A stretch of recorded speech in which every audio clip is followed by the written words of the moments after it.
All right, so Nigeria always has its issues with security. And I remember the first time I heard about how the security situation security situation is set up in Nigeria, where there's just a Nigerian police. So a whole country police is supposed to manage all of the country, which makes no sense. And then, of course, you have the military. I never understood why each state, or at least a block of states, if they're too small, doesn't have their own police system in place. It's just Nigerian police. It doesn't make any sense. But I'm going to talk about the story, which is just a damn shame. And I'm thinking about why military was put in this situation. So I'm going to go ahead, play a clip so you have some context of what happened. At least 16 soldiers, including 4 officers, were killed in southern Nigeria while responding to a distress call during fighting between 2 communities, defense officials confirmed on Saturday. The attack in the oil-rich river in Delta State happened in the Bomadi Council area Thursday, when the soldiers, deployed to keep the peace, were surrounded by some community youths and killed. The attack led to the death of the commanding officer, 2 majors, 1 captain, and 12 soldiers. Local media reported the conflict in Delta was related to a lingering land dispute between the Okuama and Okoloba communities, which resulted in the abduction of 1 man. The soldiers had successfully tried to negotiate his freedom.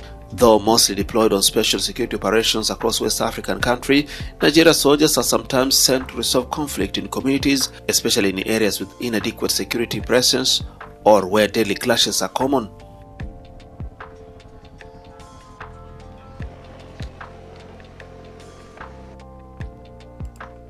All right, so there you go.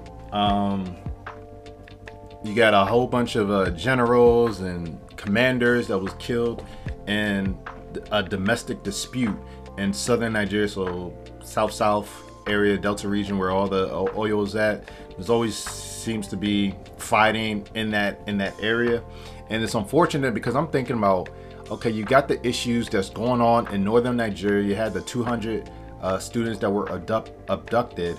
The military should be up there really trying to curb all this violence, at least with the insecurity up there. And then of course you have kidnappings everywhere. And it's just like, but these military people, I don't know, they shouldn't be on the front line. It should be set up where, okay, you should have the local police that are trained. I have to really mention that part, that are really trained. And then they're the first line of defense. And if they're not able to do something, then maybe there's a special unit that can come in and handle that. But I don't want to see the Nigerian military taking care of these matters, because it does happen a lot. And it's just like, well, okay, now you had a whole bunch of people that were killed, ranking officers. That means you got more people down, and then you got to train some other ones. And it's just like, now you're just being spread out thin. Now, I do wonder, how were they put in a position where 16 Nigerian military officers were killed? That's a lot of people. So it's just like, what kind of training are they, like? I mean, it's some level of incompetence, some level of just not having any strategy. Like, I mean, seriously, like, how do 16 military officers get killed by civilians?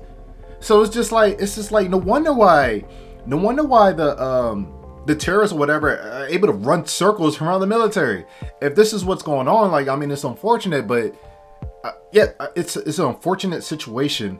And this is why I'm like, there needs to be some type of system of, not system, but some type of military program that has the influences or the consultants of other generals from around the world that have good militaries to come in and really train soldiers and just the military on how to be better. Because I mean, if you're getting killed by, and they said youth, so you're getting killed by civilian youth, and it's 16 of them, and you're armed, like, wait a minute, like, there got to be more to it. It just doesn't add up. It doesn't make any sense. But it's Nigeria. A lot of stuff doesn't make any sense, and it just continues to have problems. Nothing gets better, and it's like, it just becomes a way of life. We can all complain about it. At the end of the day, it just comes to action, what's going to happen. And this situation is just unfortunate. I don't know what exactly the land dispute was. in Nigeria is just not good land rights, not good divisions of where the borders or people's land is properly designated. You don't have good representation when it comes to government, like the governors or whatever. Like, I mean, it's just so much that doesn't happen. This is what happens when you don't take time to study your environment, your situation, when you have incompetent people that just want to be politicians and feel like they're important. We have a huge problem like that in Nigeria, where everyone just wants a good title, but they don't know how to put in the work to be excellent and to carry on decisions and hold themselves accountable or take responsibility for their errors. Like, that's just how Nigeria is. I don't know. I don't see the light at the end of the tunnel. And there's always going to be another situation that comes up, but I'm just sharing the news. I'm just sharing what recently just happened. And I don't know, what do you think should happen? Okay, let me ask you this question, and I want to know your answer. When it comes to military or Nigerian police, military, how do you think it should be set up so that these communities are efficiently secured? How do you think the situation should be? In my opinion, I think the Nigerian government should just be in control of national border security. They should, and of course any like threats that come in, but the military should really be on the outside, making sure that you don't have people just coming in or just like the insurgent or terrorists or whatever and causing havoc. Then each state, or if they're really small states, and then they come together to make their own block, kind of like what Yoruba Land was doing with, I forgot what Amotekun, I think that's what they call themselves, but come up with your own regional block of police where they're trained and they're able to be held accountable when they mess up. But have those states come together and create their own police force so that they can make sure that there's checkpoints, have like cameras everywhere and stuff like that. I think that will be a good step in the right direction. And then if there's a situation like what's going on here and the local police just aren't trained, or that's not their priority, or not their priority, but that's not their level of responsibility, then you have a tactical team that can be summoned quickly into the area to take care of whatever it is. Like, that's what I would like to see. But I want to know your ideas. Like, what do you think is the best way to curb all this crime that's going on in Nigeria? How should it be set up? And of course, practical solutions. Think about where the money is going to come from. Think about the resources. Think about the transportation, because you know there's a lot of potholes. How they're going to get to one area to the next. Like, but I'm curious to know, what do you think is the best way to go about it?